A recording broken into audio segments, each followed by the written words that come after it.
No time to waste, let's jump right in. The story kicks off with massive drama inside an emergency room, where you can hear a panicked nurse yelling in the background. Right then the guy warns that the patient is struggling hard to breathe, while in the OR, the doctor is screaming for a ventilator like yesterday. Barely able to handle all that pressure, the poor dude's heart is about to clock out early. Growing up completely alone, Jim lost his parents as a baby in a tragic car crash, living with no family, no friends, and totally abandoned in an orphanage. After graduating, the guy spent 2 decades grinding at a company that drained his last drop of energy and hope, getting paid peanuts on top of it. Enduring this cycle of pure humiliation, you could say he was the ultimate overworked corporate slave. All this time, he stayed completely single, never knowing what it's like to have a girlfriend or even hold a girl's hand. Back in the operating room, the doc is shouting in Jilin Shan's ears, desperately trying to see if he can still hear anything. Facing the very end, Jilin Shan can only reflect on what was the real point of such a miserable existence like his. With his vision slowly fading as the doctor demands the defib, the man feels extremely exhausted and decides to just close his eyes to rest, not knowing this end is actually the start of a new journey. And just like that, everything changed, shifting the scene entirely to reveal a jaw-dropping, massive mansion. Inside this place, Jilin is shown lying comfortably on a bed fit for a king. Waking up suddenly and looking around, the guy is completely confused, only thinking about how much this hospital bill is gonna hurt, clueless that he's already in another world. But right before he starts freaking out over the costs, a glowing screen pops up, floating right in front of his eyes. It's our good old system, wasting no time to welcome him to the magical continent of Eldera. Confused about what the heck is going on, Jilin tries to touch the floating screen, but his hand phases right through the hologram. So, he gives up trying and decides to just take a look around the room. Glancing at the nearest mirror, he gets a huge jump scare, seeing his face changed entirely, rocking a brand new look. The dude went from a basic wage worker skin straight to a legendary noble skin. After a week goes by, Jilin manages to adapt perfectly to his fancy new routine. Now, we see him chilling in his private office, which, let's be real, is a super luxurious room. Suddenly, soft knocks echo on the door and it opens up super smoothly. Stepping inside is a girl who looks like she walked straight out of a fairy tale, bringing pure elegance to the place. This beauty is none other than Leah, his personal maid, coming in to tell the MC that afternoon tea is ready. During these past few days, the MC reveals that a week of adjusting was more than enough to figure out exactly where he ended up. It's obvious his past life is history, and now he's reincarnated as a young noble named Ren Edgar, born as a third son of Grand Duke Ardillion. Edgar, the guy knows he isn't helpless, since he's backed by 2 much older brothers in this new journey. Right then, a flashback shows the real Ren's childhood, revealing how he was always spoiled and treated like a little king by his older siblings. Smiling warmly, his older brother kept urging him to eat a lot to grow strong, even making him drink a super expensive tonic that cost a fortune, promising it would boost his magic energy. Cut to the present. Ren Edgar's mom shows up holding a brand new outfit, sweetly asking her son to try it on and see if it fits well. Because of all this, the story makes it clear that being the youngest of an influential family meant Ren was always everyone's protected little favorite. Back to Jim, now controlling Ren's body. He finds himself deep in thought in his chair, wondering if all this easy living is fate's way of paying him back for his previous life being a hardcore survival test. At this point, we get introduced to the Kingdom of Eldera, a fantasy universe where pretty much all infrastructure and facilities rely purely on magic to run. The Caledorial Empire really stands out as the biggest human powerhouse inside this massive territory, sharing the continent with other fascinating races, including elves and dwarves. Under the wing of this nation, House Edgar rules over a colossal area of 300,000 square kilometers, which is basically the size of all of Japan. To top it off, the MC's family has over 1 million loyal subjects under their command. Living like a true high-class young noble, the MC enjoys super fancy clothes and the exclusive service of his beautiful personal assistant. So much pampering makes Ren conclude that this easy life has to be a divine reward for grinding so hard in his past incarnation. Interrupting his thoughts, Leah calls him with her soft, delicate voice to let him know the patriarch wants to have a serious chat in his office. Without delay, the young man heads straight to the Grand Duke's quarters. Inside, the butler announces the young master's arrival, getting a firm command from his dad to let him in. Standing face to face with the patriarch, Ren drops a respectful bow, showing off his perfect noble etiquette. Then Ardallion Edgar steps stares at his son with that imposing look, asking if he has any clue why he was summoned. Being super honest since he's still adapting to this new reality, Ren admits straight up that he doesn't have the slightest idea. The patriarch then clarifies that the boy has finally reached the age to inherit and run his own lands, asking right after which region he'd like to take over. Cut off guard by this sudden news, Ren is surprised and a bit lost about this whole ruling lands thing. Noticing the kid's hesitation, the dad already figured the youngest wouldn't have any preference in mind. Therefore, the leader steps up and decides himself that Ren's assigned territory is located in the far northwest. Even though it's a zone free from big immediate threats, the lack of mages and a chronic food production crisis make running that place a total nightmare. To make things crystal clear, Ardalian emphasizes that while the borders look calm today, the Caledoriel Empire's future is super uncertain and worrying. Thinking about it, Ren agrees with his dad, knowing the Empire's crisis is actually alarming. It's pretty obvious the country is heading straight into decay while political corruption runs wild behind the scenes. Worse still, the ego battles and internal wars between noble families seem like they never end. Despite all these issues, the MC reflects that this reincarnation brought him family love and care he never knew existed in his old life. Overwhelmed with deep gratitude, he swears to himself that he'll do whatever it takes to protect this new family from any danger. Realizing he might have been a bit too harsh, Ardalian tries to lighten the mood, telling the MC he doesn't have to carry the world on his shoulders alone, since his family will be there to help. But before his dad can even finish speaking, Ren interrupts him full of attitude, promising he'll fix the food shortage, the security, and the infrastructure of his new lands. Stunned by such audacity, Ardalian decides to give the MC a reality check, warning him that supply issues aren't solved by just yelling, and that he needs to play it safe. Secretly, the Grand Duke thinks his son is still a naive kid for believing a massive problem like this has a simple fix. What the patriarch doesn't know, however, is that Ren isn't just relying on luck or passion, but on the entire scientific baggage of centuries of Earth's industrial revolution. Overflowing with confidence, the guy thumps his chest and assures his dad he can leave the mission to him, cause the territory's success is guaranteed. Next up, we get introduced to the city of Aislinn, a province located way out in the far west of Eldera that's part of House Edgar's domain. This strategic region borders rival Grand Duke Sorin's lands to the north, the Elf Kingdom to the west, and is washed by an endless ocean to the south. Because of this tricky geographic spot squeezed between three different forces, poor Aislinn is always suffering from constant invasions and border clashes. Those frequent fights turned once productive areas into an actual barren wasteland, driving away most of the peasants who were just trying to survive out there. In the next scene, we follow a carriage cruising down the dirt roads. Riding inside are the loyal Leah and our fearless MC. Meanwhile, the MC starts brewing his development plans, remembering that the starting point of any solid industrial revolution is having plenty of manpower. Keeping that in mind, his first big mission is going to be cooking up a genius strategy to draw more residents to the region. That's when he remembers a huge advantage that just awakened in his system. Suddenly, the system interface pops up showing the progress of his new stat scanning skill, revealing he's already used it 6 out of 10 times. Based on what the MC explains, this crack tool lets him uncover the loyalty, potential, and full status of anyone who crosses his path. Having calibrated the scan by checking his own relatives, the guy managed to grab valuable data to better understand the forces running this world. Now, it's way easier to predict the moves of allies and potential enemies with this info. Focused on his schemes, the guy pushes his nerves aside and decides his top priority upon stepping into the territory will be recruiting top-tier talent for his workshop. Watching Ren's silence, Leah can't help feeling a bit worried about the trouble waiting for them. Her mind drifts back to the Grand Duke's final orders, expressly telling her to keep an eye on Ren and stop him from doing anything stupid in the province. Looking at the guy now, Leah really hopes he doesn't stir up any unnecessary headaches, cause she's the one who'll have to clean up the mess at the end of the day. Meanwhile, right at the gates of Aislinn, the scene shifts over to the local lord's imposing mansion. Inside the estate's office, the administrator is talking super submissively to a mysterious hooded figure, reporting that the Grand Duke's youngest son is about to arrive in town today. Super anxious about the news, the guy asks if it wouldn't be smarter to take a preventative measure to get rid of the danger early on. Making things worse, rumors say the Grand Duke is obsessed with his youngest, not to mention the kid's older brothers adore him and could come hunting for revenge. However, the masked guy orders them to sit tight and wait for their real boss's orders before making any false moves. Restless, the Lord questions the chance of the young heir auditing the books and uncovering the crazy tax fraud schemes they've been running. The conspirator then calms his ally, claiming a spoiled brat from the capital would never know how to read financial reports, suggesting they just shove a messy pile of papers at him to leave him completely lost. Judging by the time, the kid should already be crossing the gates, meaning the Lord needs to hurry and welcome him with a fake smile. With no other choice, the administrator agrees and quickly leaves the room. Left alone, the masked man thinks about Adrian's fate, telling himself that the time for payback with the corrupt noble is getting closer and closer. Back to the MC. The young guy hops out of the ride to get a good look at the current state of his new lands. Seeing the obvious, he realizes the lack of people turned huge fertile pastures into abandoned, desolate fields, asking Leah right after to show him the county's geographical map. Quick and efficient as always, she instantly rolls out the map in front of him. With the document in hand, the master starts mapping out brilliant strategies, picturing the chance to channel the Western River to connect it to a strategic southern port. His train of thought, though, gets rudely interrupted by some yelling coming from just up ahead. Turning his eyes to the commotion, he spots a desperate little girl begging her own dad to stop gambling, while she fights tooth and nail to protect the family's coin pouch. Frantic, little Lillian screams that those savings are meant to pay for her sick mom's treatment, and he can't blow it all on the betting table. Man, the guy loses his mind and tells the girl to let go of the bag right now, swearing his luck is turning around this time. Pushing harder, he forces the girl to drop the coins while the little one keeps resisting, saying she won't let her mom kick the bucket without treatment. Blinded by his gambling rage, the dude raises his arm to hit his own daughter. She doesn't cooperate. But right before the coward can even lay a finger on the kid, and this is where it gets good, the MC pops up out of nowhere and lands a punch so clean it sends the scumbag flying. Right after the hit, the MC starts complaining about the pain, shaking his hand that's already red and swollen, while Leah rushes over to check how bad the injury is. Worried, his assistant advises him to give a heads up next time he wants to teach someone a lesson, so she can prep some protective gloves. Let's be real, that's not being spoiled, that's just having a lead staff. Because of that, Ren asks Leah to help the girl out while he goes to finish handling things with that trashy dude. Wasting no time, the MC walks slowly and stands right in front of the downed gambler. Then he harshly questions him for trying to burn his wife's treatment funds and even raising a hand against his own kid, asking if he's completely lost his mind. Shaking with fear, the crook tries to act tough on the ground, demanding to know who the busybody is that dared to hit him. Staring him down, the MC claps back, saying his identity is the least of his problems right now. The warning is crystal clear. If the MC finds out this guy went back to the betting tables, he'll personally send his guards to pack him off to the lobby for good. Feeling the weight of the threat, the dude wets himself in fear and bails out of there running, swearing up and down he'll never touch gambling again. After that, the MC approaches the girl and offers a friendly ride, since he's heading to the city too and she needs to find a doctor for her mom. Super awkward, the girl hesitates, saying she's filthy and is gonna ruin his whole fancy carriage. Unbothered, our young master replies that it's just a bunch of wood glued together for transport, so cleaning it later will be a breeze. Plus, he takes the chance to drop a strategic little question for her. His curiosity about the local scene makes the NC ask how there's such a packed casino nearby when the region's poverty is off the charts. That's when the girl reveals that last fall, troops from Sorin, the neighboring country's Grand Duke, invaded the city and sent a bunch of local soldiers straight to the upper room. To make things worse, this spring, a historic flood wiped out almost all the farmable land and ruined everyone's crops. All this disaster turned the people's daily life into a total nightmare, to the point where getting a single plate of food became a near impossible mission. Hearing the sad story, Ren starts thinking he urgently needs to run a census, just to properly calculate how much workforce he actually has on his lands. Before anything else, his plan is to swing by the Lord's estate, since he needs to check how much cash is sitting in the vault to fund this industrial revolution. So, he asks Lillian, the girl with the sick mom, if she knows the way to the Lord's mansion. But right before she can even open her mouth to answer, suddenly, some clueless jerk comes galloping like a maniac on a horse, screaming his lungs out for everyone to get out of the way if they don't want to get trampled. Zero regard for traffic, the rider keeps charging full speed, shoving people aside without caring at all, humiliating everyone in sight. The guy throws out free insults, calling the crowd insolent peasants, worms, and way worse names. Panicking as the danger gets closer, Lillian lets out a warning scream for the MC to watch out for the horse. With a quick reflex, she literally yanks our hero by the arm and throws him out of the horse's path. Consumed by hate, the girl is foaming with rage, glaring at the back of that arrogant rich kid on horseback. The funny part is, she got so caught up in the protective hug that she forgot to let go of the MC, who's already almost going to the lobby from lack of air, complaining about being smothered, kinda like suffering from success, if you catch my drift, given his position. Embarrassed, the girl lets the guy go and asks if he got hurt or is in any pain. Catching his breath with that classic near-choking cough, the MC says he's in one piece. He assures her everything is under control and it was just a minor scare. Taking advantage of the dust settling, he asks if she happens to know who that horse-riding maniac was that almost ran them over. Quickly, she explains it's the daddy's boy who leads the younger generation of the Edwin family. From the looks of it, this clan is the absolute owner of every single betting house and casino spread across Isling City. Deep in thought, the MC asks if they really run all the spots in Isling, guessing the guys must be swimming in cash, which Lillian confirms with absolute certainty. Right then, a smirk pops up on the MC's face, cause that's music to his ears. After all, he was racking his brain trying to figure out where to pull funds from to start his development projects. Wasting zero time, our leader tells Lillian to play GPS and guide him straight to the biggest casino in the area. Anxious about the guy's wallet, the young girl begs him to turn round, warning him that stepping in there is basically asking to get robbed blind by the table hustlers. Flashing that cocky vibe of someone who knows what they're doing, the MC tells her to chill, promising there isn't a house in the world that can hustle him. Her eyes glued to that stance of pure confidence. Watching the MC march with purpose, the girl is puzzled, trying to guess the real power of this young dude, and between us, Lillian, even we don't know this guy's limit. After a short walk, our boy Ren finally arrives at the doors of the massive gambling temple. Admiring that colossal structure from the outside, he mentally notes that this den of sin will be ground zero for his big reform, and the owners have zero clue about the shakeup his future production line is gonna cause in there. Dead set on his plan, the guy crosses the main doors and steps into the joint. Right off the bat, the scene in front of him is the pure definition of chaos, packed with junkies screaming and begging on their knees for just a tiny bit more credit to keep betting. On one side, some crazy guy is celebrating a dumb luck win, while on the other, a grown man is crying his eyes out because he lost his way back home. Scanning that massive mess, Ren realizes that as long as this public money drain keeps running, the local workforce is never gonna want an honest job. Right then, Lillian sneaks up close to the MC's ear and whispers that the guards have already set up a perfect perimeter around the building, asking if it's time to strike. Practical as ever, the master whispers back that it's not the time yet, since the goal is to wait for the boss of the scheme to show up, and keeps walking through the hall with super calculated steps. Seconds later, an employee with that fake course seller smile approaches the MC, offering to show him the hottest games in the house. Playing dumb, the MC says he's just browsing to kill time and fishes for info, asking if there's any table with super simple rules for newbies. The clueless employee takes the bait and politely leads him straight to one of the main betting tables. In that corner, a bunch of other gamblers are already glued to their cards, completely lost in the game's adrenaline. Hiding his real motives, the scammer offers 2 shiny chips to the guy, swearing it's a completely free special welcome bonus. Around the table, the regulars stretch their necks, dying to see the rookie test his luck. Those people's faces look like starving hyenas staring at a fresh piece of meat ready to be devoured. Without hesitating, the MC drops his 2 chips on the table, giving the green light for the round to start. Moving fast, the dealer shakes the cup, rolls the dice, and loudly announces the result. Open. 4, 6, and 6. High value. Sarcastically faking sympathy, the shady employee mourns the guy's loss, saying he barely missed taking home the jackpot. Wearing a priceless bored expression, the MC asks if the game is just that nonsense and mentions he found it pretty lame. He then turns his back to the table, signals Leia, and tells her he's out of there cause he's getting hungry. In a flash, the little gremlin steps in front to block his path and tells the young dude to freeze right there. Flashing that gross smirk of someone about to pull a fast one, the hustler warns that leaving is only allowed after he clears his gambling debt. Completely unfazed, the MC calmly asks at what exact moment in his life he started owing anything to this guy. With absolute nerve, the troll claims those first 2 chips were a loan and demands immediate payment, making the MC clap back instantly, reminding him the deal was that the chips were on the house. Mocking the guy's face, the scumbag replies he must be joking, since nobody gets a free lunch in this joint. Super confidently waving his arms around like a leaping gazelle, the crook makes up that each chip costs 100 gold coins, and adding his crazy fees and made-up interest, interest, the MC's bill comes out to a whopping 250 gold coins. Thinking he's winning the blackmail game, the scammer suggests that if the guy doesn't have straight cash, he can totally leave that pretty servant of his right there as collateral. Lillian snaps watching this clown show and screams for the hustler to cut the crap and stop spitting insane lies. So she warns Leah and the master not to fall for the crook's cheap talk, because in reality, each of those chips is only worth a single measly silver coin. Furious about the interruption, the troll loses it and yells, asking where this street rat came from to ruin his hustle, screaming for the bouncers to come teach her a lesson with their fists. And no one saw that coming. The MC, already completely out of patience for this garbage, ignores the talk and lands a punch right in the scammer's face, sending the dude flying away. Thanks to the power of the hit, the hustler lands flat on his back right in the middle of a gaming table, sending chips and cards flying everywhere. Fixing his collar and flexing that mob boss energy, the MC coldly asks who gave that worm permission to speak near him. Amidst this chaos, the other junkies around don't even care about the fight and start crawling on the floor, fighting over every single chip that dropped during the mess. Witnessing this pathetic scene, the MC just mentally pities how degrading this situation is, realizing those poor souls have already lost every drop of dignity and hope in life. Moments later, the big boss he was waiting for was actually just a tiny fish compared to our hero. Finally decides to show his face in the joint. Walking in full of swagger with his nose in the air, the arrogant rich boy demands to know who the loser is that has the nerve to start trouble in his business. The MC senses his target's presence, glances over, giving that cynical smile of someone who already planned it all, secretly celebrating that the perfect prey finally fell into the trap. Ignoring our hero's presence, the spoiled noble stops right in front of those poor dudes still picking up chips from the floor, and without second thoughts, orders his goons to go crazy and beat them up as an example for the whole room. Immediately, the casino's meatheads charge at the defenseless crowd and start throwing punches without a single drop of mercy, with zero care about who's right. The goons block their ears to the cries for help and keep beating down anyone who's nearby. From the peak of his arrogance, the insolent heir raises his voice in the room to make sure everyone hears him loud and clear. He declares that this beatdown serves as a general warning, and that if anyone dares to cause a ruckus on his turf again, they'll end up worse than those losers. Watching all that savagery, Lillian starts getting eaten alive by guilt, hammering in her head that if she hadn't brought the MC there, none of this brawl would have happened and they wouldn't risk getting scammed. I mean, the MC isn't dumb enough to get robbed, but that was the villain's goal. Her sadness fades as she focuses on all the good things the guy did for her family, remembering he not only joined her hunt for medical help, but also paid her mom's whole treatment out of his own pocket, firing up her determination to pay back this debt of gratitude right now. Mustering courage from out of nowhere, the girl takes a heroic step forward, chest puffed out and eyes shining with determination. She lets out a scream loud enough to paralyze the whole room, yelling she won't let this bunch of scumbags cheat or gang up on her big brother. And look how cute, the girl actually adopted the MC into her family. Instantly, everyone's attention turns to the girl, with gamblers whispering to each other if she's gone totally insane because picking a fight with the owners of that place is asking for some heavy trouble. Slowly turning his neck, the disgusting rich kid chuckles at the peasant's guts and asks in a mocking tone if the lady has some important message for him. Without backing down a single inch, she shouts that this cursed casino is nothing but a life-crushing machine, feeding off ripping every last penny from innocent people and destroying whole families in the area. Consumed by deep hatred for that disrespect, the playboy completely loses his cool and charges furiously at Lillian, yelling that whoever defies his name deserves a one-way ticket to the lobby. Feeling the pressure of the villain's rage, the girl freezes in terror, squeezing her eyes shut and bracing herself for the worst hit of her life. After a few seconds of silence, she cracks her eyes open and realizes in shock that the promised hit simply never happened. Her big brother actually moved like lightning and grabbed the spoiled noble's arm mid-swing, saving her skin. Using the close range, the MC instantly triggers his system skill and finds out this clown's stats are a total joke, with his loyalty level sitting at a ridiculous 5 points, meaning the guy is such a snake he doesn't even trust his own shadow. Scanning this alarming data, he immediately realizes the threat this Eldrin family poses, figuring out that this powerful and scummy clan could try to stage a coup any minute. The young Eldrin heir grinds his teeth in anger and rants with all his arrogance, demanding to know if the MC is also bothered by his actions and why he decided to step in. Giving him that cold stare of someone who already won the game, the MC confirms he actually finds his behavior pathetic, but points out that since his cruel world's rule is survival of the fittest, whoever gets the last laugh is the one coming out on top in the end. hysterically laughing like a maniac. The playboy asks if he really has the guts to clash with his clan, and wonders if this insolent fool has any idea who he's messing with. Without breaking character, the MC replies that this trash's identity doesn't matter to him at all, warning that the noble is the one who needs to learn a basic little lesson right now. Right after that, the MC claps twice really firmly, with the sharp sound echoing through all the walls of that game room. The heavy front doors blast open in the blink of an eye, and an army of heavily armored guards with swords drawn storms the casino, surrounding everyone. Looking down on the cornered villain, the MC declares the victory is his and the final laugh will be his too, telling the rich boy to get it through his head once and for all that, starting today, his calls are the only law around here. Right after, our story jumps ahead and takes us to a totally different vibe, a fancy ballroom lit by crystal chandeliers. Inside, the cream of the crop of the aristocracy is mingling with gossip and political schemes, with pure greed running wild among the guests, including a kiss-ass hoping the young master falls for his daughter. Nearby, another noble puffs his chest out to brag about how his family's finances skyrocketed after they got the favor and backing of the region's big boss. Watching this ridiculous bootlicking scene, a sharp-looking old man starts cooking up his own plans, realizing the competition is trying to use their own heirs as bait to hook the Grand Duke's son. Through a quick flashback, we find out this same big shot was secretly talking with the guy who seemed to run the town but who, in reality, is just a puppet who bows down and takes orders from others. In this shady chat, the influential noble tells his lackey to give the Grand Duke's son a good scare during the party, an order the underling accepts without a single peep of protest. Back in the present at the ballroom, the mysterious conspirator shows up with a full glass, happily toasting with the guests while savoring his evil plot. Faking friendliness, he scans the room looking for the MC, thinking that if the kid was there, it'd be the perfect shot to force a friendly bond, and use that influence to get his hands on House Edgar's prestige. Another thought crossing the conspirator's mind is that he can't bet his chips on that useless city lord and, yeah, guys, that wimp from earlier is actually the official ruler here, even though the poor dude only exists to take orders and be treated like a doormat by the higher-ups. Suddenly, the event's MC bangs his staff and formally announces that the Grand Duke's heir just walked into the main hall. The second the MC steps into the room, all eyes lock onto him. Without missing a beat, a bunch of nobles start their shameless kissing up, with the Raven family head rushing over to offer a gift, while the halter leader tries to push his own daughter for the MC to meet, begging for just a sliver of attention. Flexing all his top-tier charisma, the MC simply points out that since the table is full, it's time to get down to business. Right then, the vibe gets dead serious when the MC orders them to bring a massive board to the middle of the room, covered in weird markings. That panel catches the curious eyes of the rich folks, who start whispering, trying to guess if it's the blueprint for some mansion. Skipping the small talk, the MC reveals he drew up a dam project and needs to lock in full support to get the construction off the ground ASAP, smoothing out every step of the process. Because of this, confusion takes over the place, with the nobles scratching their heads cluelessly and whispering if this damn thing is some kind of fishing toy. Calming the crowd, Ren tells everyone not to stress because he's gonna break it all down. Right after asking Leah to bring the regional map, armed with the geo document, the MC explains he spent the whole afternoon carefully analyzing the terrain and waterways around Iceland. Knowing the northern river floods and causes a mess every year, Ren promises that building this barrier will control the floods during high seasons and, as a bonus, store water to save the crops during droughts. To his surprise, one of the elites actually thinks the idea is pure genius, realizing the city of Aslan would skyrocket in development, and even bites his tongue noticing the Grand Duke's son isn't some clueless spoiled brat. Then another rich dude decides to open his mouth to ask what the heck this whole engineering scheme has to do with them. With zero shame, the MC keeps it real and says he needs cash, cause no miracle project comes to life without solid financial backing. As usual, another background noble starts crying broke, claiming their vaults are empty and they're basically broke peasants themselves. The smartest aristocrat of the bunch thinks the MC actually has a brain, but is being insanely naive to think these leeches are gonna open their wallets willingly. Changing his mind fast, that same rich guy starts seeing the MC as a massive fool for poking the bear, deciding that since Ren started this fight publicly, the only way out is to politically destroy him. He steps directly to the MC, bluntly telling Ren that his armed raid on the casino was completely illegal, going against the Caledoriel Empire's active laws. Cueing off that, the whole nobility in the room starts throwing a fit, yelling that a newcomer lord has no right to stomp all over imperial laws. In this uproar, the noble in blue stands out by backing up the speech, screaming that Master Adrian is totally right and the MC's move was a massive violation. The yelling goes wild, as everyone claims the betting house is a perfectly legal business and the new ruler can't just do whatever he wants. Feeling victorious in his head, Adrian sneers at the young master, thinking how green he still is and completely incapable of playing high society's game of interests. Unfazed, the MC mocks the situation, pointing out that when it's time to help the city, everyone cries broke, but they get real sharp when it's about defending their own perks. Dropping the hints, the MC warns he knows all about their dirty hands in that gambling ring, but out of pure kindness, he'll give them one last shot at redemption. He finishes the warning by ordering them to surrender immediately, giving a low-key signal for his soldiers to take strategic spots around the hall. Putting his foot down, Adrian threatens that if Grand Duke Gardalian hears about this abuse of power, he won't go easy on his son, firing up the other nobles to tell Ren to back off and stop starting trouble. Ren just laughs sarcastically at their audacity, mentioning that since they love debating laws so much, he's gonna love playing this little game. With a sharp look, he decrees that tonight's main agenda will in fact be the strict delivery of justice. Always 10 steps ahead, our MC orders the guards to drag in 2 pretty badly beaten prisoners who will serve as the perfect witnesses for this whole setup. Instantly, a chill runs down Adrian's spine the moment he recognizes the guys who just walked in. Freaking out internally, he asks himself how the heck those dudes ended up alive in the enemy's hands. Without breaking eye contact, Ren casually asks if Adrian happens to be buddy-buddy with this duo of thugs. Trying to keep up his innocent act, Adrian swears up and down he's never seen those faces in his life, harshly questioning the reason for this little theater. Calmly downplaying the whole thing, the MC tells him not to panic, mentioning that the 2 guys just tried to send him to the lobby earlier that same day. He then reveals that the goon duo confessed they work under the orders of a massive big shot, someone capable of sweeping any crime in the region under the rug. Because of that, the MC suggests temporarily cutting the 2 prisoners loose right in the middle of the party. All of this just to see if they can point a finger and spot their real master among all the VIP guests here. Meanwhile, the other vassals start shaking in their boots, shocked that someone actually had the guts to plan an attack on House Edgar's young heir. Sweating bullets, Adrian realizes that if those 2 spill the beans and expose the truth, his entire bloodline goes straight down the drain. To hide his panic, Adrian fakes an unstoppable rage, grabs a sharp blade from the table, and lunges full force at the 2 tied-up criminals. Screaming that he's outraged by such disrespect toward the Lord, he uses this dramatic excuse to act fast. Giving 0 time for anyone to react, he slices both their necks, sending them straight to the lobby under the guise of justice, when in reality, he was just executing a perfect cover-up to save his own skin. This desperate move leaves the whole room in absolute shock, since nobody there figured the old man was capable of such brutality in front of everyone. Wiping his hands clean, Adrian bows to Ren and offers a sincere apology, claiming he acted purely out of anger over such an unacceptable crime. With that cynical smirk we all know too well, the MC just watches the guy's desperation. Mocking the noble's supposed heroism, the MC praises the speed of his improvised justice, making the old man say thanks in relief, fully believing he tricked the kid. To everyone's horror, the MC decides it's time to bring out the main prisoner of the day, saying he's curious if there are any other super loyal and helpful nobles in the room. Then, the new captive walks into the hall screaming his lungs out, demanding the mere peasants get their hands off him right now. Shocking absolutely no one, the prisoner is Versailles himself, the casino's golden boy, still barking loud and promising his dad will send everyone to the upper room the second he's free. Right then, Adrian's legs give out, seeing his precious boy tied up, finally realizing why his heir was missing without a trace all day. The arrogant brat yells and puffs his chest without even noticing his dad standing right behind him, looking panicked, glaring at the MC and demanding to know how he had the nerve to arrest his goons. Totally clueless, Versailles calls the MC insolent and swears that once he's free,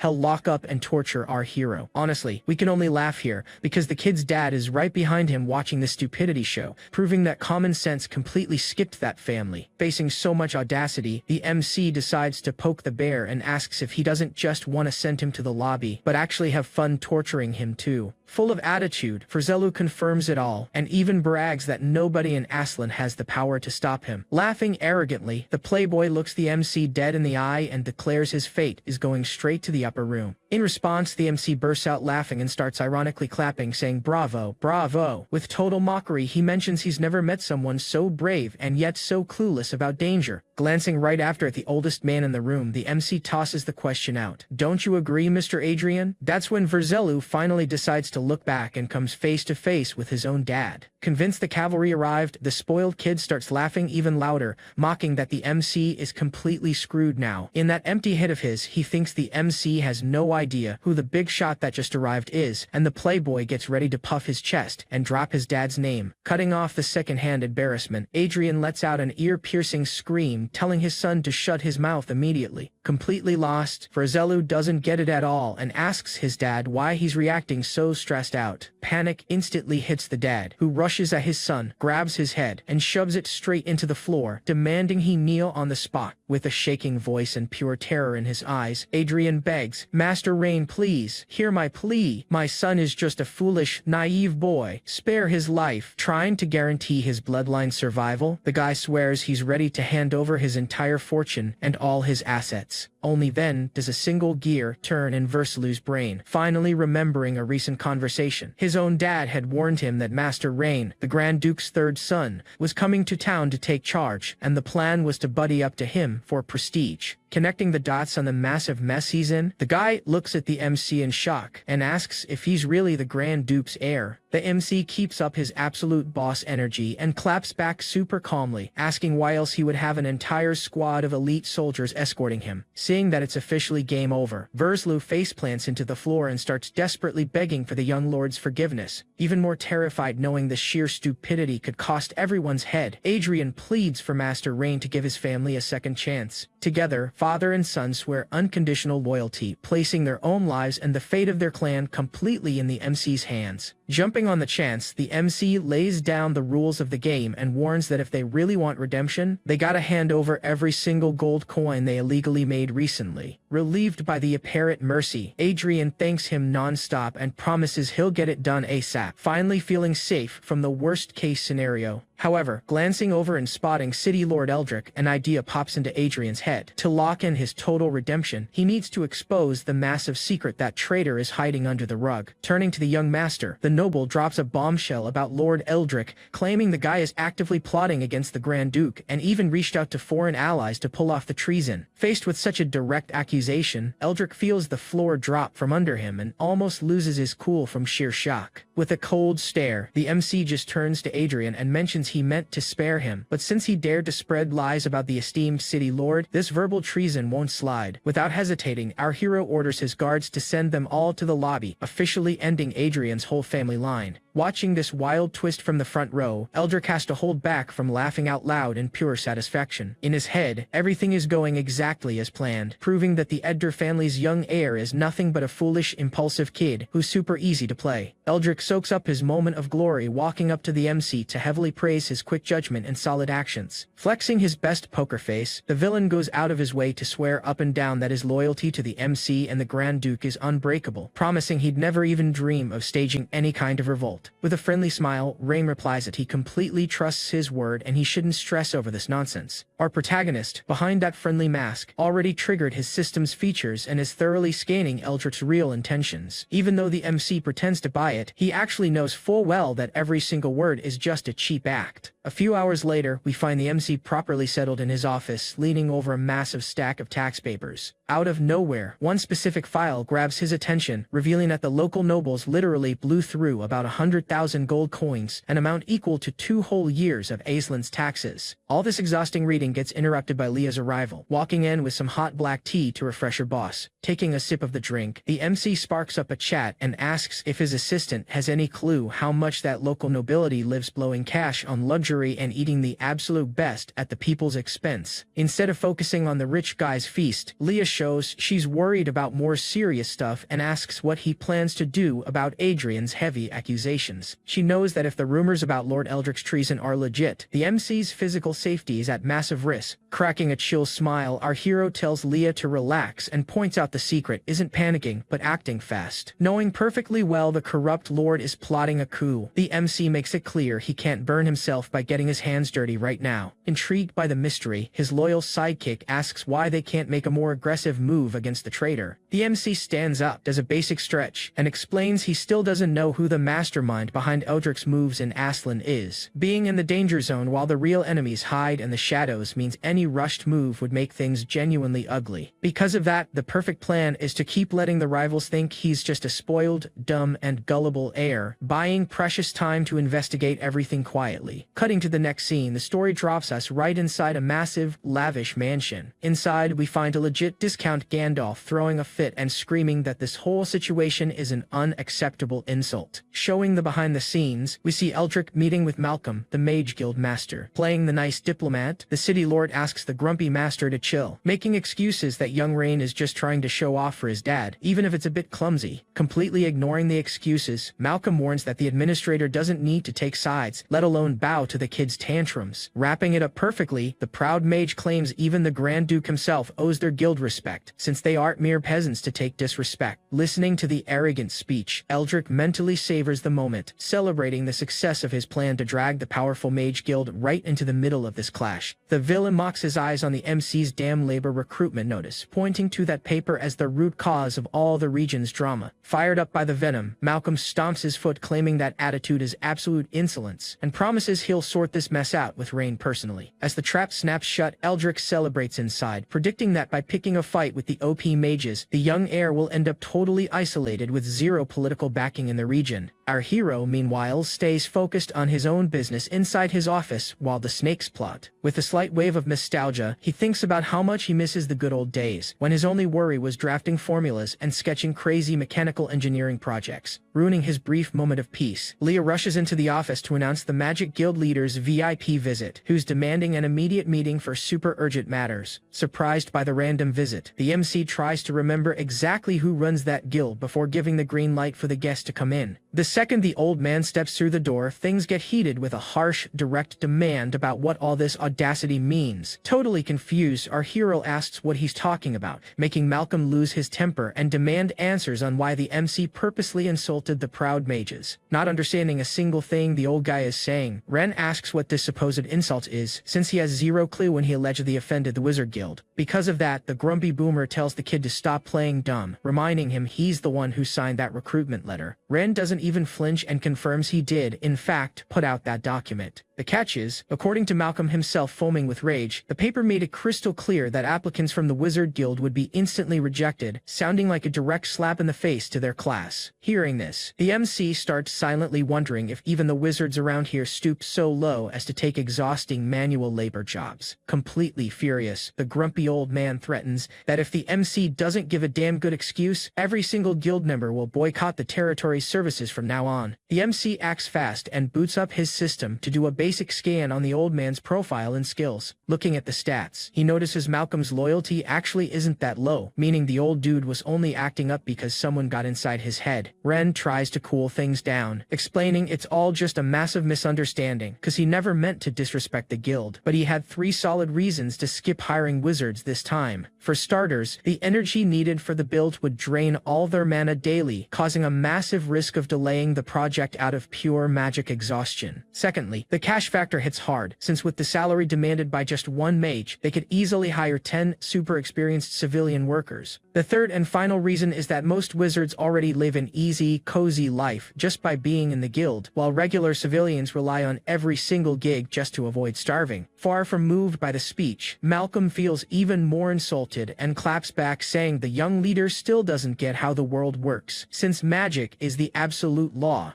and anyone without the talent is destined to live under the boots of sorcerers. Even agreeing that magic dictates the rules and power in this place, Ren makes it clear he refuses to accept this unfair reality. Because of that, he swears he's gonna prove to everyone that wizards aren't any better or worse than any regular citizen. That statement makes Malcolm furious, demanding the kid take back what he said immediately, or else he'll turn the guild into his absolute worst enemy from now on. Keeping his cool, the MC warns Master Malcolm to be very careful with his tone, otherwise his own blood will be spilled to wash the nobility's honor. To prove he wasn't joking, the loyal Leah appears in the blink of an eye, already pressing a sharp blade against the terrified old man's throat. Gulping hard from the scare and completely changing his stance, Malcolm stutters, asking what this nonsense is, claiming there's no need for such hostility. Ren flashes a cynical smile, asking if this really looks like nonsense, and dares the old guy to test his luck, stating he could have his head chopped right there to see which noble core would dare punish the local lord. Shaking in terror, the guild leader realizes he's out of his depth, swallows his pride, and drops to his knees, begging the MC to forgive his massive insolence. Scanning the system data, Ren notes that even under heavy threat, Malcolm's loyalty didn't tank, proving the old man was just being played like a puppet by some mastermind behind the curtains. With that in mind, the MC orders Leah to back off with the blade, but gets interrupted by the sudden pop-up of a system notification. Then, the virtual message chimes in that the beginner's quest was completed successfully, maxing out his investigation skill and unlocking a chest full of rewards. Relieved, Ren mentally celebrates finishing this boring core and can barely hold back his hype over the sweet loot. Right as there's a monster's notification pops on screen, the MC must now recruit 5 allies with cracked combat or intelligence stats, while new interface features get unlocked. Outside the mansion, the terrified guildmaster is walking away, still shaking from the scare he just went through. That's when he gets stopped by the region's corrupt lord, as Eldrick pops up out of nowhere, super curious to know if the plan to pressure the MC worked. Super frustrated, Malcolm reveals the reception was garbage, cause the young lord not only shrugged off his demands but almost sent him to the lobby right then and there. Thinking on his feet, Eldrick swears he's got a perfect plan in mind, something that'll force the young heir to come crawling back begging for Malcolm's help. The villain whispers his intentions, explaining that the local peasants are definitely gonna boycott Ren's construction sites, leaving the young noble with no choice but to hire the guild's mages. Not getting the logic, Malcolm asks why the civilians would pass on the job since the MC's cash offer is insanely generous for the region's standards. Eldrick just laughs at his allies' innocence, arguing that those people are naturally lazy and settled, and Master Ren is gonna get a reality check when he realizes nobody there wants to do heavy lifting. Skeptical, Malcolm pushes back, saying that theory makes zero practical sense. At the end of the day, civilians gotta eat, and even though he's pissed at the MC, Malcolm doesn't see any solid reasons to sabotage his own city's development. Pushing his manipulation, Eldrick tells the old man to open his eyes, claiming the poor stay in the mud out of pure laziness and zero drive to plant or hunt for their own survival. Because of that, he asks why on earth these people would help Ren build a structure as complex as a dam if they don't even try hard enough to get their daily bread. Faced with those points, Malcolm ends up going quiet, lowers his head, and agrees to join in on the dirty scheme pitched by the shady noble. Meanwhile, over at the Central Plaza, a huge crowd forms around the notice board to check out the new decree posted by the MC. Chatter instantly takes over the spot as the peasants review the job offer, which promises 3 huge meals a day and a daily wage of 10 copper coins for whoever helps build the dam. Doubting everything, one of the peasants warns the group it's too good to be true, claiming nobles are always running this scam, and if they slip up, they'll end up kicking the bucket without seeing a single penny. Right then, a firm voice echoes across the plaza demanding nobody dare drag Mr. Ren's name through the mud. With serious guts, Lillian steps up and yells to the crowd, swearing the boss spoke directly to her and is genuinely dedicated to bringing a better life to everyone in the village. But instead of taking the girl seriously, the locals just start mocking and laughing right in her face. Completely unbothered by the jokes, the girl walks with determination straight to the sign-up table, while her dad tags along closely, whispering if she might have a crush on the young lord. Playing dumb to dodge her dad's questions, the girl greets the guard at the table and asks to sign them both up for the construction job. The soldier checks out the 2 candidates and confirms that dad meets the requirements, but warns that unfortunately she can't join. Feeling robbed, Lillian asks why she's getting rejected, promising she has more than enough energy to carry whatever weight is needed. In response to her protest, the guard explains that Master Ren strictly banned anyone under 18 from working, and if he disobeys, his own neck will be on the chopping block. Shifting his focus to the girl's dad, the soldier confirms he's approved and lays out the rules: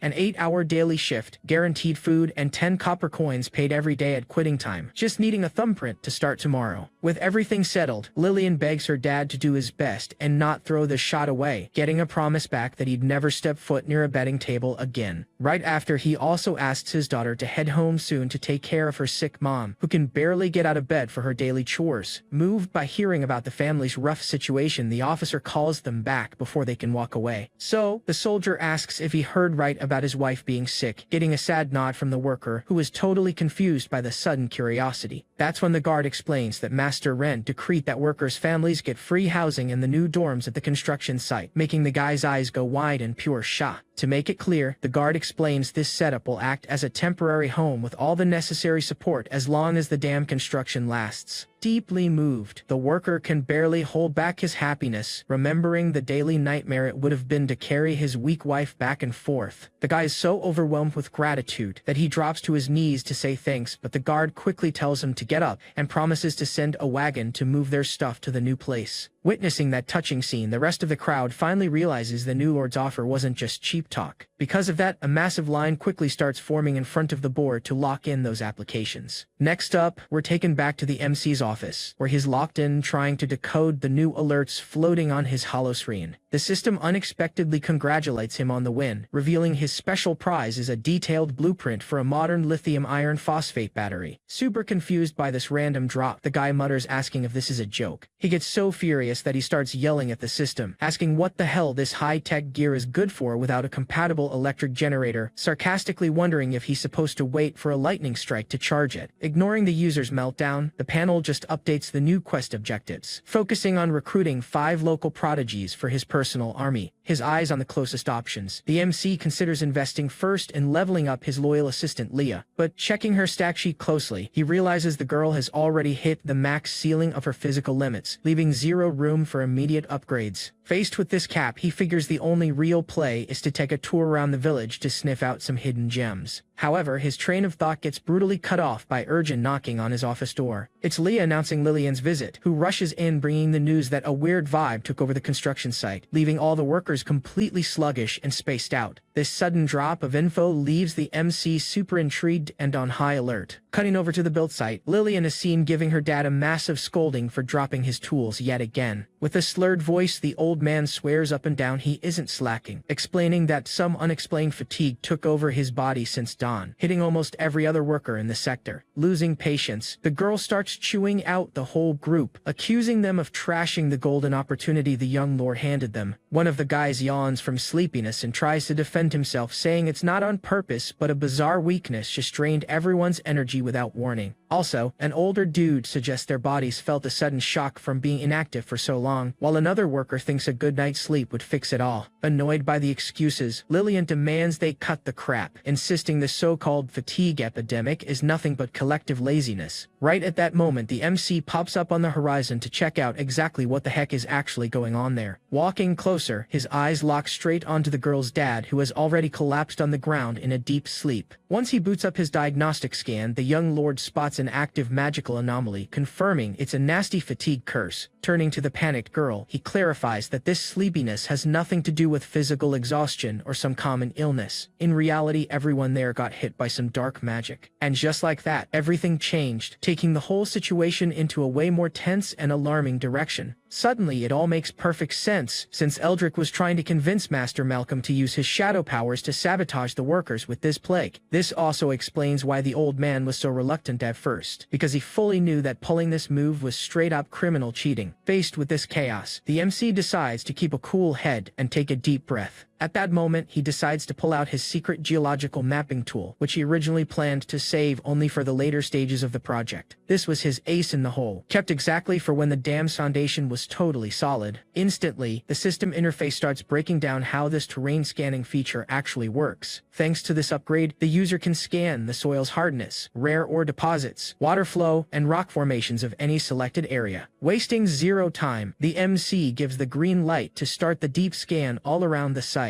While the virtual radar sweeps a 10-kilometer radius, the kid mentally mourns the lack of iron or crude oil deposits until a weird glow on the map catches his eye, making him order everyone to stop digging. He tells one of the guys to dig in that exact specific spot, and the worker, even completely drained, pushes through for one last effort to obey. Actually, what they pull to the surface is a mysterious ore that glows with some crazy energy, sparking fear among the peasants that they just woke up some ancient underground force. Checking out the loot, Leah is blown away by her master's magic sensitivity. Since the crystal's glow was so faint, it slipped right past even her own sharp senses. So, the MC tells them to finish digging up the mystery crystal and lock the artifact up super carefully in a secure chest. right after he turns to his assistant and asks what the standard local procedure is to break this kind of hex. In response, the girl explains that tradition says you gotta seek purification at the nearest chapel or, in worse cases, drop a fortune on a famous local sorcerer. The MC, on the flip side, clearly gets annoyed just hearing about relying on mages, making his preference for the local clergy super obvious. Having that settled, he tells Lillian to tag along immediately, carrying her knocked-out dad toward the parish, leaving the girl on edge after getting confirmation that her old man really walked into a magic trap. Ren assures her there's no reason to worry, cause the guys responsible are gonna pay for what they did. Shortly after, he arrives at the church and runs into a nun, known around town as a saint. The woman greets him with a warm smile, welcoming him in. Always cautious, the MC immediately asks his system to scan the woman to check her stats. His goal is to get solid confirmation on her loyalty. Checking the data provided by the system, he figures out she isn't human but actually an elf saint. With a soft and gentle voice, the elf introduces herself. She says her name is Yuria, the saint of that church, and asks how she can help the young man. Ren points at Lillian's dad and explains he got hit by a curse, asking if she could help. Meanwhile, he thinks to himself that, according to the system, her loyalty seems solid, making it worth letting her examine the guy. Stepping closer, Yuria gets ready to analyze the situation with the MC's permission. She triggers her magic, the Holy Gaze, exposing the traces of the curse's energy. Activating her power, a bright glow shines from her eyes. This light expands, brightening up the whole room around them. After a detailed scan, Yuria confirms Ren's suspicion. The man is actually cursed. Because of that, Ren asks if she can purify or remove that curse. Without hesitation, Yuria raises her hands to focus her magic energy. A glowing sphere starts forming right in front of Lillian's dad, looking like a tiny sun because of its brightness. With a quick motion, she shoots the sphere at the guy, instantly wiping out the curse. The man feels immediate relief and claims he feels brand new, ready to tackle all that piled up work. Giving him a heads up, Ren tells him not to rush, since there'll be time to start over now that the issue is fixed. Then, he turns to Yuria. He shows her the box holding the crystal found at the construction site and asks if she recognizes the item. After examining the thing, Yuria explains it's a dark magic crystal, a common type, but it gathered a massive amount of mana to keep the curse running non-stop. She points out that, despite everything, it isn't a deadly curse, just a super annoying one. Yuria notes the crystal's creator has enough power to make it lethal, but chose to only cause extreme exhaustion, showing the goal was just to delay the build. Intrigued, Ren asks if crafting an item like this is complicated. The saint replies that for a high-level mage, the process is easy, allowing them to craft these crystals daily to hide on site without drawing eyes. Ren asks her how she even knows about the construction project. Explaining herself, Yuria says that since the project helps the civilians, it was only natural she'd know. She adds that thanks to Ren creating jobs, the demand for church aid dropped, cause more people are working now. In silence, Ren thinks to himself he'll need to deal with whoever is behind this sabotage. Getting back to the chat, he asks Yuria if there's a way to clear these crystals out of the whole site all at once. Yuria replies that it's tough, since finding the current crystal was pure luck that might not happen twice. Plus, focusing only on the search would ruin the construction's progress. Ren figures the only real option left is to confront Malcolm face to face. She adds that she knows someone who can fix this mess, though she warns the person has a pretty weird temper and asks if he wants to pay her a visit. Right after Range and Leia show up outside this person's house, which looks a whole lot like a huge mansion. Checking out the place, Ren realizes it's the home of Lady Celine, the former head of the Wizard Guild. He acknowledges he needs her cooperation while scanning the surroundings. Suddenly, Leia spots danger coming from above right before Ren gets hit. Moving fast, Leia shoves him out of the way, keeping both of them safe. They realize the whole thing was actually an explosion. At first, they can't figure out what caused the blast. A voice echoes from inside, demanding to know why the experiment failed. And that's where it gets crazy. A super powerful figure steps out of the shadows. She declares she won't accept failure and will keep trying, even if it puts the whole city of Iceland at risk. Upon introducing themselves to Celine, Ren lays out what he needs, but the witch shuts him down right away. She claims to be busy with research involving a magic device. Curious, Ren asks about what kind of research it is and if this device is something like a magic wand. Celine scoffs at him, telling him not to show off his lack of knowledge with such shallow guesses. Annoyed by the disrespectful tone, Leia steps between them and warns Celine to watch her mouth. Celine stares closely at Leia and notices she's hiding a cracked amount of magic power. Projecting her magic aura aggressively. Celine acts like she's testing Leah's resistance. Calling her an assistant, she states she'll only help her master after successfully finishing her research. Leah doesn't back down and, flaring up her own mana, claps back defiantly, suggesting she can teach Celine some manners if needed. The tension spikes as their magical forces clash heavily in the room. Sensing how serious things are getting, Ren steps in to chill Leah out, reminding her the goal here is getting help, not starting a brawl. With that, both of them soften up their stances. In an attempt to change the subject, Ren points at a table full of weird objects and asks if they are part of the magic device experiments. Celine sighs, admitting Ren at least recognized the items. She confirms their failed attempts at making the device. Sparking electricity magic in her hand, Celine explains she's trying to build a gadget to store electric energy, but still hasn't figured out how to make it stable. Ren shows genuine surprise at that reveal. He asks if her goal is really a device capable of storing electricity. Celine nods, explaining that the flaws cause those explosions they saw earlier. Looking tired, she asks them to leave so she can rest and get back to work. Stubborn, Ren doesn't budge an inch. He offers a deal. If he teaches her how to build an efficient device to store electricity, she agrees to help them with the Wizard Guild. Celine glares at him dead serious and tells him not to joke about important stuff. He doubles down, swearing he's dead serious, and lays out the deal officially. Celine stands tall and accepts the terms. She adds that if he pulls this off, she won't just fix the Malcolm problem, but will also guarantee the whole guild backs the young master. Flexing her power to show she means business, she warns that if he fails, she won't be held responsible for what happens to his safety. The scene cuts to the outside area, where Ren already gathered all the materials, having built what looks like a battery prototype. In his mind, he thinks about how viable the plan is. Without any immediate mechanical or hydraulic generators, the wizards could temporarily act as electric power sources. Ren turns to Celine, letting her know the prototype is done exactly to spec. Celine shows some skepticism, claiming that regular magic stones wouldn't handle the charge and would just blow up under her magic. Telling her to stay calm, Ren mentions the device's estimated capacity is around 180 kilovolts. He suggests she run a field test to check out the battery's resistance. Still doubting him, Celine decides to test the gear out. She channels her electric magic straight into the battery. Seeing the device stay perfectly intact while storing the energy, she looks super surprised by how stable it is. With a chilled tone, Ren mentions that amount of energy isn't even half of the battery's total capacity. Annoyed by the teasing, Celine decides to pump a massive charge of her magic to test the gadget's limits. After a few seconds of non-stop effort, she steps back, feeling totally wiped out. She asks, completely shocked, how the device managed to absorb such a cracked amount of power. Calmly, Ren checks the system indicators right next to the battery. The system shows the charge hit 87%. Ren figures the stored energy would be enough to power an electric car for a solid distance, comparing Celine's output to a high-efficiency battery. He concludes she's a pretty badass source of usable energy. With total confidence, he messes with the connections to get the final readings. Celine watches him closely and with a lot of suspicion during the whole thing. She asks if the young master also has the ability to manipulate electric energy. Ren replies that, besides using it, he plans to bring electric power access to the entire city of Iceland. Celine looks completely stunned at the idea of making this kind of energy available to everyone so easily. Flexing a bit, Ren claims to have even more advanced tech than the battery he just showed off. He offers to show her a world where energy is in everyone's hands if she decides to team up with him. Celine thinks it over, blown away by the vision of a world with those kinds of possibilities. Later on, the scene shifts over to the old wizard's fancy mansion. Sitting there, Malcolm figures Ren is gonna come crawling to him for help real soon. But then he gets cut off by a familiar voice, and looking up he comes face to face with Celine. Celine walks into the room and calls out Malcolm's audacity for plotting against the young master. Intimidated, Malcolm stutters while trying to put together an answer. She aggressively demands he explain exactly what tricks he used to sabotage the construction site. Warning him that her patience is running thin, she tells him not to drag out the explanation. Terrified, Malcolm decides to spill the beans on what happened. He admits he led the Mage Association by claiming Lord Ren was looking down on them, firing up the group's anger. Spilling everything, he reveals he ordered the cursed crystal to be made and used teleportation magic to bury it right under the site. The wizard claims his only goal was to force Ren to apologize and beg for the mage's help, swearing he didn't have any darker motives. Pissed off, Celine calls him a fool and points out he didn't even realize he was being played like a puppet by someone else. Clueless, Malcolm asks who exactly is pulling his strings. Running completely out of patience for this clown show, Celine decides to end it and orders Malcolm to gather the rest of the mages right now. The guy, all clumsy and scared to death, just runs out of there saying he got the message loud and clear. Right after After our mage gets her cool back and pulls out a magic communication card, basically that classic medieval smartphone of fantasy worlds. At the exact moment she triggers the item, the MC's projection pops up floating, and she takes the chance to say she already cleaned house and fixed the drama with the Mage Association. The MC wastes no time and drops a solid thank you for having his back. Riding that wave, Celine asks if he wants her to take care of that scumbag Eldrick too, making it clear she can wipe the guy off the map without leaving a single trace. Laughing at the offer, the MC says he doesn't need anything that extreme, since the little villain is just a small fish. Actually, he plans to use the corrupt lord as the perfect bait to hook an even bigger shark. Because of that, the mage respects his call and lets him know that since her mission is done, she's already heading back. Right before hanging up, she drops a hint and asks when they're gonna kick off that project he mentioned, insisting he better not forget her when the time comes, assuring her she's definitely in. The MC promises to keep her in the loop, but takes the moment to remind Celine to get her squad of mages to charge that runic battery to the max. Dripping with confidence, she tells him he can already consider it done. Cutting over to the scumbag city Lord Eldrick's room, we see him still whispering with that same mysterious hooded guy. All tense, Eldrick mentions young Lord Rain just took full control of the Mage Association and asks what the next move is, but the hooded dude tells him to chill, saying that besides the old witch Celine, the rest of that guild is just a bunch of useless mid-tiers. Always keeping his eyes on the prize, the mystery guy tells the Lord to forget the mages, warning that their real headache is that sketchy dam project they barely know anything about. With a worried tone, the guy explains that if this dam actually works and the young lord manages to give the locals a decent life, things are gonna go south real fast for them. Because of that, they need to sabotage the plan at all costs. But Eldrick flashes a cynical smile and guarantees he's already set the perfect trap to blindside the young lord. Flexing pure arrogance, the corrupt lord reveals he pulled some strings behind the scenes and pressured the nobles running the grain stash to skyrocket the prices, exactly like he wanted. Curious about the play, the hooded man asks if the lord is really that sure these nobles will stick with him till the end. Eldrick confidently explains that even though young Lord Rain made those rich folks lose a ton of cash at the banquet, he's now handing them the perfect chance to make it all back with heavy interest. To him, that rotten nobility might backstab an ally for convenience, but they'd never in a million years pass up a chance to line their own pockets. Laughing at the whole thing, Eldrick bets heavy that the young lord doesn't have enough funds in the vault to cover the insane costs of the dam until it's finished. So, the odds are the project's gonna tank and he'll fall flat on his face before even seeing the build done. Taking a quick jump in the story, we're thrown right into the crowded city market where an ugly, overweight merchant running the grain stall is screaming his lungs out, telling anyone broke to get the hell out of there. Right after we spot our fearless Lillian knocked down on the dirt, always a fighter and never holding back, she clashes with the merchant, calling out this massive price hike as pure robbery, since yesterday 2 bags of food cost a single coin, and today the guy wants 2 gold coins for just 1 bag. Completely out of patience and sick of the lecture, the stall owner tells her to shut her mouth, making it clear the goods are his and he sets whatever price he wants, so if she's broke, she better go cry somewhere else. A quick flashback hits the girl about her chat with Rain, where she super excitedly asked to be in charge of buying supplies, promising to haggle hard to save every single penny for the MC, who trusted her word and gave her the green light. Snapping back to the present chaos with the poor girl still sitting in the dirt, Lillian yells and calls the merchant a greedy crook, asking if he isn't even a little scared that Rain will find out about this whole circus. With a sarcastic smirk, the merchant mocks her by asking if she's talking about the so-called young master, scoffing at what some kid could possibly do against supposedly honest workers like them. To wrap up his mockery perfectly, the guy whispers that this price spike is their once-in-a-lifetime chance to get filthy rich, and no merchant around here is gonna let that slide. Leaving the market drama behind, the camera now shifts over to the local church's massive temple. Inside, Saint Uria is seen chatting with one of her subordinates, complaining how human greed is just crossing every acceptable line. It's crazy that the price of food literally tripled in just a 3-day span, which is total nonsense. Crossing her arms looking super worried, the disguised elf vents that their current food stash won't last long at all, and the people are gonna starve, with zero chance of surviving the harsh winter coming up. Faced with this crisis, she hands a heavy coin pouch to her loyal follower and tells her to rush out and secure as many supplies as possible, while she tries to dig into who's pulling the strings on this boycott. Shocked by the bag's weight, the young assistant points out the amount is insanely high, and normally, they wouldn't even need a third of that to stock the pantry. Keeping her authority, the Saint tells her not to question it and just get the job done, trying to haggle for the fairest price, which makes the girl nod right away. But right when she was about to turn around and handle her orders, an unexpected movement brutally cuts their chat short. The one walking into the room is the super cute Leah, making her presence known as always. Right on her heels, our boy the MC steps in, already calling out for the religious leader with a real suspicious smirk on his face. Skipping the small talk, the guy gets straight to the point. With that look of someone who has a foolproof plan up his sleeve, he asks if our dear saint would be down to lock in a highly profitable business partnership. Catching a whiff of trouble, the saint immediately gets suspicious and asks what kind of business he wants to talk about. He flashes that smile of someone holding all the cards, telling her to relax, mentioning there's no need to be so tense during negotiations, and casually ends his pitch by calling her Miss Elf. Quickly, the saint's expression drops and her glare gets even more guarded,